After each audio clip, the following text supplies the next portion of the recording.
Fala galera, bem-vindos de volta ao canal Tudo é História. Aqui quem fala é o professor Hilário Xavier. Seja bem-vindo você, meu amigo, você, minha amiga, para o nosso curso preparatório ESA 2022 para ingresso em 2023.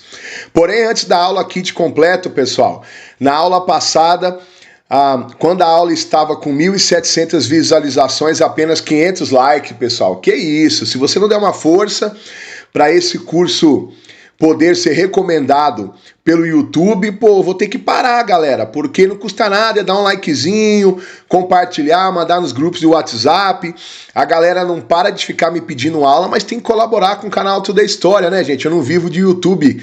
Eu dou aula em 4 escolas diferentes, pessoal. Arrumo um tempinho para fazer esse projeto com todo amor para vocês, mas eu preciso da ajuda, é até chato ficar pedindo. Custa nada, um likezinho, compartilha, indica pro amigo, manda no WhatsApp, assim você me dá ânimo para bater todo o edital. A aula de hoje eu vou abordar o tópico número 2 do edital da ESA, o período pré-colonial brasileiro, que vai de 1500, com a chegada de Pedro Álvares Cabral ao Brasil, até 1530, quando Martim Afonso de Souza dá início à chamada missão colonizadora, a mando do rei Dom João III. Bom, tá aparecendo para vocês aí, Brasil pré-colonial, as principais características desse período. Gente, a ESA é uma prova onde data tem muita importância. Então, faça um esforço mental para guardar essas datas. Chamamos de período pré-colonial brasileiro as 3 primeiras décadas da presença lusitana no nosso território. De 1500, com o descobrimento do Brasil lá em abril de 1500, com a chegada do Cabral, até 1530, com a missão colonizadora do Martim Afonso de Souza. Primeira coisa importante que você precisa saber: após a chegada dos portugueses, não existia um claro interesse por parte deles em colonizar o Brasil. Tá vendo ali o tópico? Relativo desinteresse na colonização do Brasil. O que explica esse desinteresse inicial dos portugueses pelo Brasil? Eles não acharam minérios logo de cara, isso acabou desestimulando a colonização. A população portuguesa era muito pequena e não estava disposta a vir para cá. E principalmente, naquele momento, logo após o descobrimento, o comércio de especiarias na região da Ásia, na Índia, era mais lucrativo para os portugueses do que gastar uma montanha de dinheiro montando a colonização no Brasil. Então, de início, existia um certo descaso, um certo desinteresse português por ocupar a parte do Brasil que lhe cabia pelo famoso Tratado de Tordesilhas assinado com a Espanha. Então, os fatores desse desinteresse: uma suposta ausência de metais preciosos, até existiam, mas não onde os portugueses estavam procurando. A população portuguesa era muito pequena e não estava disposta a correr o risco de vir para cá, e algumas tribos eram arredias à colonização portuguesa. De início, Portugal se contentou em mandar para o Brasil as chamadas expedições exploradoras, para descobrir o potencial econômico do território, se tinha alguma coisa de valor, se realmente tinha ou não minérios. E foi essas expedições exploradoras que convenceram a monarquia portuguesa a dar início à exploração do pau-brasil. O primeiro a receber uma autorização para explorar pau-brasil na nossa terra foi o famoso Fernão de Noronha, que aqui por essas bandas é conhecido como Fernando de Noronha. A extração do pau-brasil, como vocês podem ver no slide ali, se deu de maneira predatória. Os portugueses já conheciam a árvore. Muita gente estranha quando eu falo isso, né? Mas a galera precisa estudar um pouco mais. O pau-brasil não é oriundo apenas do território brasileiro. Ele existia também em outras ilhas do Oceano Atlântico, e os portugueses já conheciam a árvore. Inclusive, eles chamavam o pau-brasil de pau de tinta, porque era a sua principal finalidade. Os portugueses usavam o pau-brasil para fabricar tinta de tecido na cor vermelha. Gente, predatória porque ao longo de 3 décadas eles dizimaram o pau-brasil em toda a costa litorânea brasileira de Mata Atlântica. Preste bem atenção, gente, porque até o ano passado eu me estressei um pouco com a galera, porque é o seguinte: Se tá estudando aqui, confia, galera, eu sei o que eu tô fazendo. Não é falsa modéstia, não. Eu sou especialista em história do Brasil, tenho 3 livros publicados. E veio uma galera aqui que aprende errado em cursinho pago, e o cara paga e ainda aprende errado. Então preste atenção. Um exercício lá que causou uma enorme confusão. O pau-brasil foi extraído em regime de mão de obra indígena, que nós chamamos de escambo. O índio derrubava as árvores, preparava as toras, embarcava nas caravelas, em troca dos presentes e alguns favores que os portugueses faziam para os índios. O nome disso é escambo.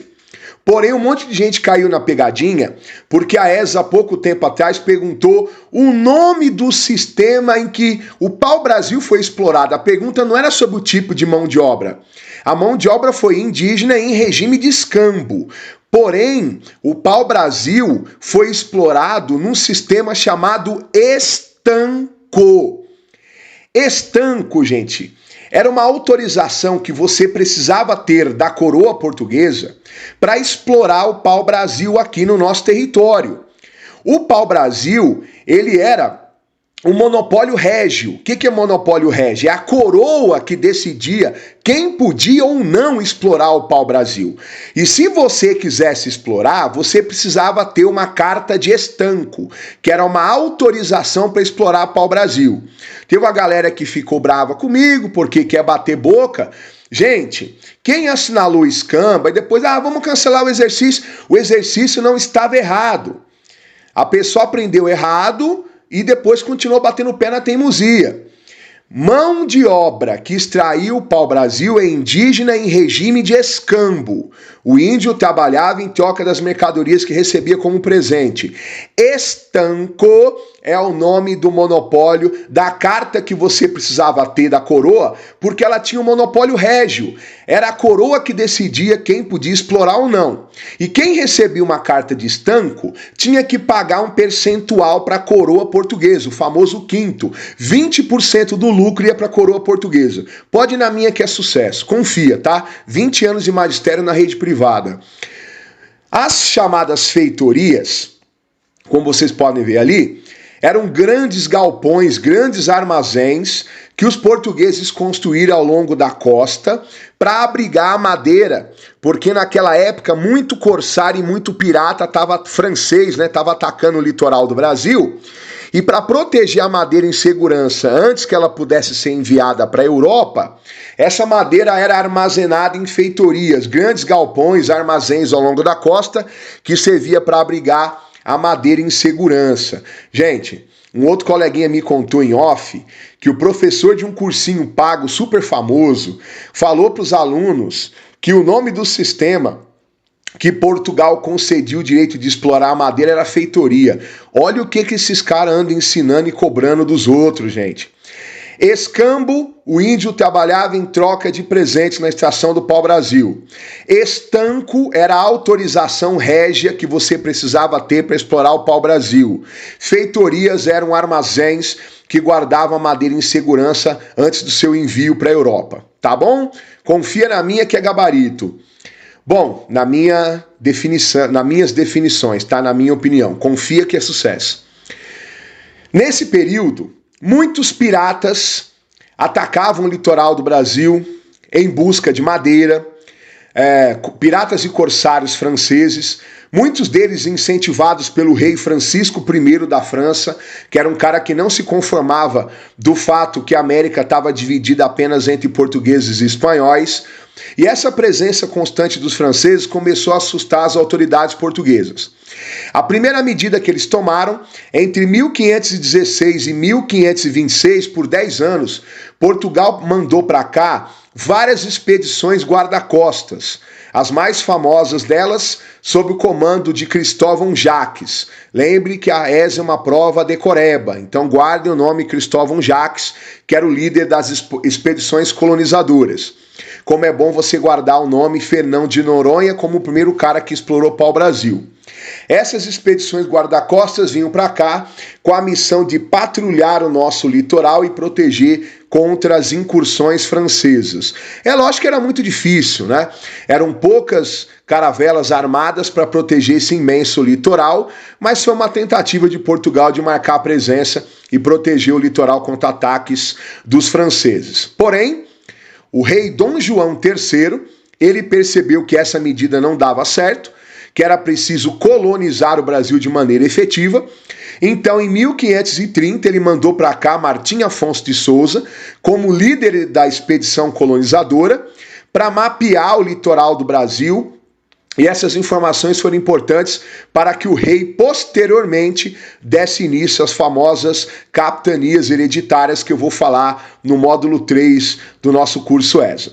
Então a expedição colonizadora de Martim Afonso de Souza veio para cá para descobrir os potenciais da terra, decidir o que o rei poderia fazer com ela no futuro.